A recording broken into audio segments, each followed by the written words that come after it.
আসসালামু আলাইকুম শিক্ষার্থী বন্ধুরা, স্বাগতম জামিনুরস বায়োলজিতে। আমরা আজকে ক্র্যানিয়াম বোন বা করটিকাতে বিদ্যমান অস্থি নিয়ে আলোচনা করব। স্কাল মানে হচ্ছে করটি, যেটি মূলত আমাদের ম্যান্ডিবল থেকে শুরু করে আমাদের প্যারাইটাল অস্থি পর্যন্ত বিস্তৃত যে অঞ্চল, এটাকে আমরা স্কাল বলি। অর্থাৎ আমরা যে ছবিটা দেখতে পাচ্ছি এটি মূলত হচ্ছে স্কাল। এই পুরো গঠনটিকে আমরা একত্রে বলি দিস ইজ স্কাল। এই স্কাল বা করটি এটি দুইটা পার্টে বিভক্ত। আমরা নীল যে অস্থিগুলো দেখতে পাচ্ছি এগুলোকে আমরা বলি ফেসিয়াল বোন। আমাদের নীল রঙের অস্থিগুলোকে সবগুলোকে আমরা ফেসিয়াল বোন বলি। আর লাল যে অস্থিগুলো দেখতে পাচ্ছি আমরা এগুলোকে বলি ক্র্যানিয়াল বোন বা করটিকা অস্থি। তো করটিকা বা মাথার থলিতে যে অস্থিগুলো থাকে তার পরিমাণ হচ্ছে টোটাল 8টি। এদের মধ্যে সব থেকে সামনের দিকে থাকে ফ্রন্টাল, যার সংখ্যা 1। প্যারাইটাল আমাদের উপরের দিকে থাকে 2টা প্যারালাল অবস্থায়, এটার পরিমাণ 2টি। টেম্পোরাল আমাদের 2 কানের ছিদ্রের উপরের দিকে থাকে, 2 পাশে, হ্যাঁ, ঢাকনি হিসেবে। এটা কর্ণকুহর নির্মাণেও ভূমিকা রাখে। এটার পরিমাণ 2টা। অক্সিপেটাল আমাদের পেছন দিকে থাকে, এটা একটা। স্ফেনয়েড আমাদের এই আবরণের ভেতরে অবস্থান করে। স্ফেনয়েড অস্থিটি মূলত আমাদের মস্তিষ্ক এবং অক্ষিকোঠরকে পৃথক করে রাখছে। আমরা এটার সংখ্যা 1টি বলি। আর ইথময়েড আমাদের ঠিক 2 চোখের মাঝখানে, নাক 2 চোখের ঠিক মাঝখানে একটি ত্রিকোণাকৃতির ক্ষুদ্র অস্থি থাকে, এটিকে আমরা ইথময়েড বলি। এই অস্থিটি মূলত একটি। এই অস্থিটা মূলত আমাদের বিভিন্ন অস্থিগুলোকে পরস্পরের সাথে বাইন্ডিং করে রাখে। তো চলো বন্ধুরা, আমরা এই অস্থিগুলো সম্বন্ধে আমরা একটু ডিটেলস আলোচনা করব। তো আমরা সব থেকে সামনের দিকে উপরের অস্থিটাকে ফ্রন্টাল বলি, এটার পরিমাণ 1টা। আমাদের কপালে যে অস্থিটা থাকে আমাদের চোখের উপরের দিকে বিস্তৃত, এটা একটি অস্থি। এটি মাথার উপরে কিছু দূর পর্যন্ত বিস্তৃত। এটা মাথার উপরে কত দূর পর্যন্ত বিস্তৃত? যেখান থেকে প্যারাইটাল ডেভেলপ করছে, অর্থাৎ আমাদের চোখের কোঠর থেকে শুরু করে বিস্তৃতি লাভ করে আমাদের প্যারাইটাল পর্যন্ত বিস্তৃত একটি মাত্র অস্থি, যা মূলত আমাদের মস্তিষ্কের সামনের দিকে ঢাকনি হিসেবে কাজ করছে বা ছাদ হিসেবে কাজ করছে। আমরা এই অস্থিটিকে বলছি ফ্রন্টাল। ফ্রন্টালের পেছনের দিকে উপরে যে অস্থি থাকে এটাকে বলা হয় প্যারাইটাল। এটার পরিমাণ 2টা। আমাদের ফ্রন্টাল এখানে শেষ হয়ে গিয়েছে, ধরো এখানে শেষ হয়ে গিয়েছে, তাহলে এখান থেকে 2টা অস্থি আমাদের মাথার উপরের ছাদ তৈরি করছে। এই 2টা অস্থিকে আমরা বলি প্যারাইটাল। এটা মূলত প্যারালাল শব্দ থেকে আসছে। প্যারালাল মানে সমান্তরাল। আমাদের মাথার উপরে 2টা সমান্তরাল অস্থি ছাদ হিসেবে থাকে। এই 2টা সমান্তরাল ছাদ নির্মাণকারী অস্থিকে আমরা বলছি প্যারাইটাল। এটার সংখ্যা 2টা। টেম্পোরালটা হচ্ছে মূলত আমাদের প্যারাইটাল যে ছাদ তৈরি করছে, এই ছাদের পরে তো আমাদেরকে এই সাইড থেকে ঢাকনি দিতে হবে, পার্শ্ব ঢাকনার দরকার পড়ে। এই পার্শ্বীয় ঢাকনা বা 2 পাশ থেকে যে অস্থি, চাপা অস্থি আমাদের ঢাকনা প্রদান করছে, আমরা এই অস্থিটাকে বলি টেম্পোরাল। এটি খুবই গুরুত্বপূর্ণ অস্থি, যা মূলত আমাদের কর্ণকুহর নির্মাণেও ভূমিকা রাখে। তো বন্ধুরা, আমরা যদি এই টেম্পোরাল অস্থিটাকে এখানে একটু দেখার চেষ্টা করি। টেম্পোরাল এই অস্থিটা ভেতরের দিকে কিছুটা বৃদ্ধি লাভ করছে।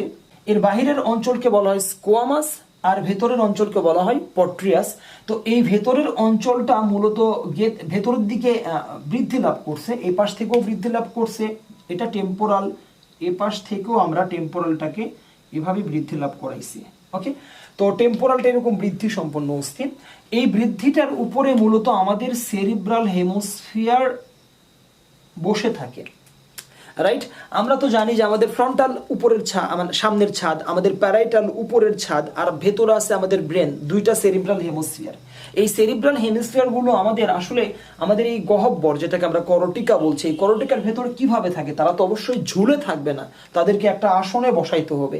তো আমাদের এই টেম্পোরাল অস্থি খুবই গুরুত্বপূর্ণ অস্থি। এটার বৃদ্ধি যেটা ভেতরের দিকে লাভ করছে এটা টেম্পোরাল পাশে থাকে।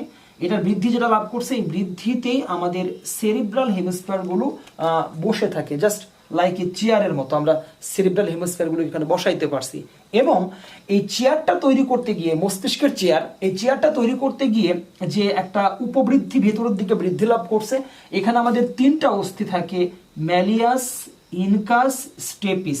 বাহিরের দিক থেকে ম্যালিয়াস, তারপরে মাঝখানে ইনকাস, তারপরে স্টেপিস। আমরা কানের অস্থির সংখ্যা 6টি বলি, এটাকে আমরা স্টেপিস বলছি। তাহলে এখানে আমরা আর একটা ব্যাপার লক্ষ্য করতে পারতেছি যে আমাদের এই ক্র্যানিয়াম বা করোটিকার যে টেম্পোরাল অস্থি থাকে সেই অস্থির ভেতরে আবার 3টা অস্থি থাকে, ম্যালিয়াস, ইনকাস, স্টেপিস। তো একদিকে 3টা আর একদিকে 3টা, তাহলে 6টা। অর্থাৎ আমরা এটাও বলতে পারি আমাদের কর্ণাস্থি বা এয়ারবোন হচ্ছে 6টি। অর্থাৎ আমাদের প্রথম কর্ণাস্থিটাকে আমরা বলি ম্যালিয়াস, পরবর্তী অস্থিটাকে বলা হয় ইনকাস, আর তারপরের অস্থিটাকে সব থেকে ক্ষুদ্রতম অস্থি স্টেপিস, যেটা কানের ছিদ্রে থাকে একেবারে ভেতরের দিকে, এটাকে বলা হচ্ছে স্টেপিস। ম্যালিয়াসের পরিমাণও 1, ইনকাসের পরিমাণও 1, স্টেপিসের পরিমাণও 1। তবে আমাদের দুই পাশে থাকার কারণে এটা আমাদের 2টা করে হইছে, অর্থাৎ আমাদের টোটাল কর্ণাস্থি 6টি। তাহলে আমরা দেখতে পাচ্ছি আমাদের করোটিকা যেটা মস্তিষ্কের ঢাকনি, এই ঢাকনির পরিমাণ হচ্ছে 8টি, আর ওইখানে আমাদের যে কানের অস্থিগুলো থাকে এটার পরিমাণ হচ্ছে 6টি। আমাদের টোটাল ক্র্যানিয়ামে আমাদের মোট অস্থির পরিমাণ দাঁড়ায় আমাদের 14টি।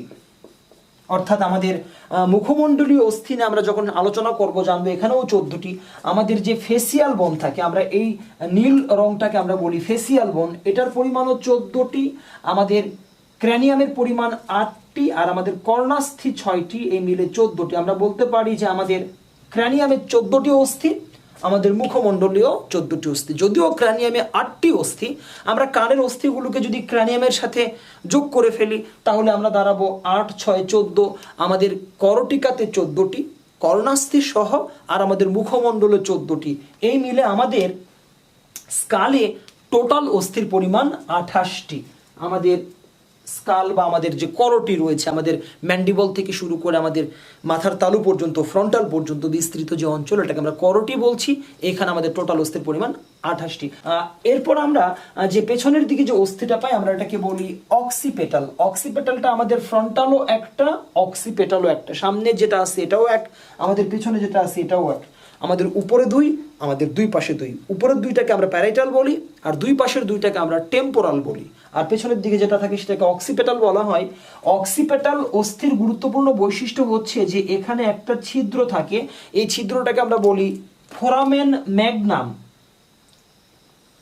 দিস ইজ কল্ড, এই ফোরামেন ম্যাগনাম। ফোরামেন শব্দের অর্থ হচ্ছে ছিদ্র, আর ম্যাগনাম শব্দের অর্থ হচ্ছে বড়। অর্থাৎ এখানে একটা লার্জ হল বা বড় ছিদ্র থাকে। এই ছিদ্র দিয়েই মূলত আমাদের মস্তিষ্কের যে স্পাইনাল কর্ড, এটা আমাদের নেমে আসে একবারে আমাদের মেরুদণ্ড হয়, আমাদের কোটিদেশ পর্যন্ত বিস্তৃত হয়। এবং অক্সিপেটাল অস্থির আর একটা বৈশিষ্ট্য হচ্ছে যে এখানে 2টা উপবৃদ্ধি থাকে, এটাকে বলা হয় অক্সিপেটাল কন্ডাইলস। আমরা এই উপবৃদ্ধি দুটাকে বলি অক্সিপিটাল কন্ডাইলস। অক্সিপিটাল কন্ডাইলসের বৈশিষ্ট্য হচ্ছে যে সে প্রথম মেরুদণ্ডে বিদ্যমান অ্যাটলাস কশেরুকাকে ধরে।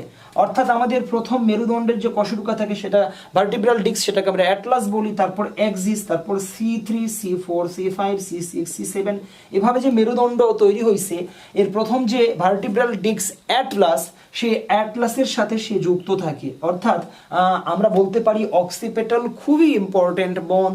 তার যে অক্সিপেটাল কন্ডাইলস থাকে তা দিয়ে সে আমাদের মেরুদণ্ডের সাথে আটকে থাকে, এবং খুব ক্ষুদ্র অঞ্চল, এটা দিয়ে মূলত আমাদের পুরো মাথাটা, স্কালটা আমাদের মেরুদণ্ডের উপরে আটকানো থাকে।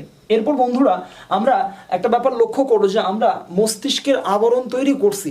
ফ্রন্টাল সামনের দিক থেকে মস্তিষ্ককে ঢেকে রাখছে, প্যারাইটাল উপরের দিক থেকে মস্তিষ্ককে ঢেকে রাখছে, টেম্পোরাল দুই পাশ থেকে মস্তিষ্ককে ঢেকে রাখছে, আর অক্সিপেটাল পেছন দিক থেকে মস্তিষ্ককে ঢেকে রাখছে, এবং একটা ছিদ্রও আছে। তাহলে আমরা সামনে প্রোটেক্ট করতে পারছি, উপরে পারছি, দুই পাশে পারছি, পেছনেও পারছি। পেছনটা শুধু পেছনে থাকে না, পেছনটা বাঁকা অস্থি, অক্সিপেটাল অস্থিটা বাঁকা। এই বাঁকা অস্থিটা শুধু পেছনে নয় বরং নিচের দিকেও সাপোর্ট দিয়েছে, অর্থাৎ পেছন থেকে সামনের দিকে চলে আসছে। ফলে এখানে আমরা মস্তিষ্ককে সুরক্ষিত রাখতে পারি। তবে বিষয় হচ্ছে যে আমাদের ধরো বন্ধুরা, এটা আমাদের সেই আমাদের ক্র্যানিয়াম, করোটিকা। আমরা জানি আমাদের করটিকাতে দুইটা গুরুত্বপূর্ণ পার্ট থাকে, একটা হচ্ছে চোখ এবং আরেকটা হচ্ছে আমাদের ব্রেন। তাহলে আমাদেরকে এখানে তো কিন্তু আমরা একটাই ঘর তৈরি করছি, ফ্রন্টাল, প্যারাইটাল, টেম্পোরাল, অক্সিপিটাল দিয়ে আমরা একটা প্রকোষ্ঠ বানাইছি। এখানে আমরা দুইটা বস্তুকে রাখবো, ব্রেন এবং চোখ। তাহলে আমাদেরকে অবশ্যই সামনের দিকে একটা প্রোটেকশন দিতে হবে ভেতর থেকে। তাহলে আমরা এটাকে বলবো, এখানে ব্রেন থাকবে, মস্তিষ্ক থাকবে, আর এখানে আই থাকবে, চোখ থাকবে। তাহলে মূল ব্যাপারটা হচ্ছে আমাদের যে গহ্বরটা তৈরি হয়েছে ফ্রন্টাল দিয়ে, প্যারাইটাল দিয়ে, টেম্পোরাল দিয়ে, অক্সিপিটাল দিয়ে, যে আমরা ভেতরের দিকে একটা ফাঁকা জায়গা তৈরি করছি যেখানে ব্রেন থাকবে, এই ব্রেনেও থাকবে, আমাদের চোখও থাকবে। তাহলে চোখ তার জন্য একটা আলাদা জায়গা করতে হবে, ব্রেনের জন্য আরেকটা জায়গা করতে হবে। তখন আমরা মাঝখানে একটা পর্দা দিয়ে দিই। এই পর্দা দানকারী অস্থিটা প্রজাপতির মতো লাগে দেখতে। আমাদের মূলত আমাদের যে আমাদের ক্র্যানিয়াল যে বনগুলো থাকে, এই বনের ভেতরের দিকে একটা প্রজাপতির মতো অস্থি থাকে, যা মূলত আমাদের অক্ষি প্রকোষ্ঠ এবং মস্তিষ্ক প্রকোষ্ঠ পৃথক করছে। তাহলে এটাকে আমরা বলবো অক্ষি প্রকোষ্ঠ, এটা মস্তিষ্ক প্রকোষ্ঠ। মাঝখানে যে অস্থিটা থাকে এটাকে আমরা বলি স্ফেনয়েড। স্ফেনয়েডের পরিমাণ একটি প্রজাপতির মতো অস্থি, আমরা এটাই দেখিয়েছি। 5 নাম্বার অস্থিটা আমাদের স্ফেনয়েড। এটি মূলত আমরা বাইরে থেকে দেখতে পাই না, এটা ভেতরে থাকে। তবে হ্যাঁ, এটার যে দুটো ডানা থাকে, এটা প্রজাপতির মতো অস্থি। এর যে দুটো ডানা থাকে, এটাকে আমরা গ্রেটার উইংস বলি, অনেক লম্বা ডানা। এই লম্বা ডানাটা ভেতরে থেকে এভাবে যখন বৃদ্ধি লাভ করে, তখন তার ডানার যে দুইটা অঞ্চল থাকে, এটা আমাদের বাহিরের দিক থেকে দেখা যায়। অর্থাৎ আমরা দেখতে পাচ্ছি স্ফেনয়েড কোথায়, এটা ডানা দেখতে পাচ্ছি, সে ভেতর থেকে বেরিয়ে আসছে। হ্যাঁ, ফলে সে সামনের দিকে চোখ রাখার মতো একটা ব্যবস্থা করছে, আর পেছনের দিকে সে মস্তিষ্ক রাখার মতো একটা ব্যবস্থা করছে। আর উপরে তো আমাদের আছে, আমাদের প্যারাইটাল আছে, আমাদের সামনে ফ্রন্টাল আছে। এভাবে সে মাঝখানে দুইটা অঞ্চল পৃথক করছে। অর্থাৎ স্ফেনয়েড এমন একটা অস্থি যা মস্তিষ্কে বিদ্যমান প্রকোষ্ঠকে দুইটা অঞ্চলে পৃথক করে। সামনের অঞ্চল ছোট ছোট, এখানে আমাদের চোখ অবস্থান করে, আর পেছনের অঞ্চলটাকে সে বড় করছে, আমরা দেখতে পাচ্ছি অনেক বড়। এই বড় জায়গাটাতে আমাদের মস্তিষ্ক অবস্থান করে, আমাদের সেরিব্রাল হেমিস্ফিয়ার 1, সেরিব্রাল হেমিস্ফিয়ার 2, আর এই সামনে স্ফেনয়েড, আর তার সামনে আমাদের চোখের প্রকোষ্ঠ তৈরি হয়েছে, চোখ 1, চোখ 2। তাহলে খুব সুন্দর একটা অস্থি স্ফেনয়েড, যা প্রজাপতির মতো, যা মূলত এই অস্থি আমাদের উপরোক্ত অস্থি, আমাদের ফ্রন্টাল, প্যারাইটাল, টেম্পোরাল কিংবা অক্সিপিটাল দিয়ে যে আবরণটা তৈরি হয়ে একটা প্রকোষ্ঠ তৈরি করছে, এই প্রকোষ্ঠকে মূলত পৃথক করছে। সামনের প্রকোষ্ঠ, পশ্চাৎ প্রকোষ্ঠ। সামনের প্রকোষ্ঠে চোখ থাকবে, আর পেছনের প্রকোষ্ঠে মস্তিষ্ক থাকবে। এটা হচ্ছে আমাদের সেই স্ফেনয়েড অস্থি, যেটাকে আমরা বাটারফ্লাই বলি। এটাকে গ্রেটার উইংস, দুইটা ডানা থাকে, যা একেবারে বাহির পর্যন্ত বিস্তৃত। আমরা এই ডানার প্রান্তটা দেখতে পাচ্ছি, যা মূলত আমাদের ফ্রন্টাল এবং টেম্পোরালের সংযোগস্থলে অবস্থান করে। নাও বন্ধুরা, সর্বশেষ অস্থিটিকে আমরা বলি ইথময়েড। ইথময়েডটা মূলত আমাদের দুই চোখ এবং নাকের ঠিক এই জায়গায় থাকে। আমরা যদি ফ্রন্টাল অস্থি দেখি, তো ফ্রন্টাল অস্থির একটা ব্যাপার হচ্ছে যে সে সামনের দিকে এভাবে খাঁজ থাকে, এরকম খাঁজ থাকে, এটা ফ্রন্টাল। তো এই জায়গাতে যে খাঁজ আছে, এই খাঁজেই মূলত আমাদের ইথময়েডের একটা অঞ্চল ডুবে থাকে। এটা ত্রিকোণাকৃতির অস্থি, তোমরা দেখতে বুঝতে পারতো, সেটা ইথময়েড, আমাদের ফ্রন্টালের খাঁজ। অর্থাৎ সে ইথময়েড এমন একটা অস্থি যেটা মূলত নাকের, আমাদের এখান থেকে ভোমারের ডেভেলপ ঘটে। আমরা পরবর্তীতে এটা নিয়ে আলোচনা করব, মুখমণ্ডলীয় অস্থি। তো আমরা সংক্ষেপে বলতে পারি যে ইথময়েড হচ্ছে খুব ক্ষুদ্র ত্রিকোণাকৃতির একটা অস্থি, যা দুই চোখ এবং নাকের ঠিক সংযোগস্থলে অবস্থান করে, এবং এর কিছু অংশ বৃদ্ধি পেয়ে নাকের পার্টিশন তৈরি করে, যা দুইটা অঞ্চলে নাককে পৃথক করছে। তাহলে মোটামুটি আমরা স্কাল বলতে আমরা করটিকে বুঝি, আর ক্র্যানিয়াম বলতে আমরা মাথার ঠুলিটাকে বুঝি, জাস্ট উপরের পার্টটাকে বুঝি, যেটা আমাদের কর্ণকুহর বা কানের ছিদ্র থেকে উপরের দিকে বৃদ্ধি লাভ করছে। এখানে মূলত আমাদের অস্থি থাকে 6 প্রকারের, ফ্রন্টাল সামনে, প্যারাইটাল উপরে, অক্সিপিটাল পেছনে, টেম্পোরাল পাশে, আর ভেতরের দিকে প্রজাপতির মতো যেটা চেম্বারে ভাগ করছে এটাকে বলা হয় স্ফেনয়েড, আর দুই চোখের মাঝখানে থাকে ইথময়েড। সবগুলোই একটা একটা করে থাকে, তবে আমাদের প্যারাইটাল উপরের দিকে ছাদ, এটা দুটা থাকে, আর আমাদের টেম্পোরাল দুই পাশে প্রোটেকশন করছে, এটা দুইটা থাকে। ফলে আমাদের অস্থির পরিমাণ দাঁড়ায় 8, যেটা আমরা ক্র্যানিয়াম বোন বলছি। আর এই ক্র্যানিয়ামেরই একটা সহযোগী পার্ট, যেটা আমাদের টেম্পোরাল অস্থিতে থাকে, ম্যালিয়াস ইনকাস স্টেপিস, যেটাকে আমরা করণাস্থি বলি, এটার পরিমাণ 6। তাহলে আমাদের মূলত ক্র্যানিয়ামে অস্থির পরিমাণ দাঁড়ালো 14। 8টা হচ্ছে মস্তিষ্ককে সুরক্ষা দানকারী অস্থি, আর মূলত আমাদের 6টা হচ্ছে 2 কানে বিদ্যমান ম্যালিয়াস ইনকাস স্টেপিস অস্থি, যেটাকে আমরা করোনাস্থি বলি। এই মিলে আমাদের করটিকাতে আমাদের অস্থির পরিমাণ 14, আর মুখমণ্ডলীয় অস্থি 14টা রয়েছে। আমরা নেক্সট ভিডিও টিউটোরিয়াল ক্লাসে মুখমণ্ডলীয় 14টা অস্থি নিয়ে আলোচনা করব। তো আমি আশাবাদী এই ভিডিও টিউটোরিয়ালটি তোমরা এনজয় করছো। যদি আমার এই ভিডিও টিউটোরিয়ালটি তোমাদের ভালো লেগে থাকে তাহলে অবশ্যই আমার চ্যানেলটিকে সাবস্ক্রাইব করবে, বেল আইকন ক্লিক করবে। দেন তোমাদের সাথে আবারও কথা হবে নতুন কোনো ভিডিও টিউটোরিয়ালে। সবাইকে ধন্যবাদ জানিয়ে বিদায় নিচ্ছি। আসসালামু আলাইকুম রহমতুল্লাহ।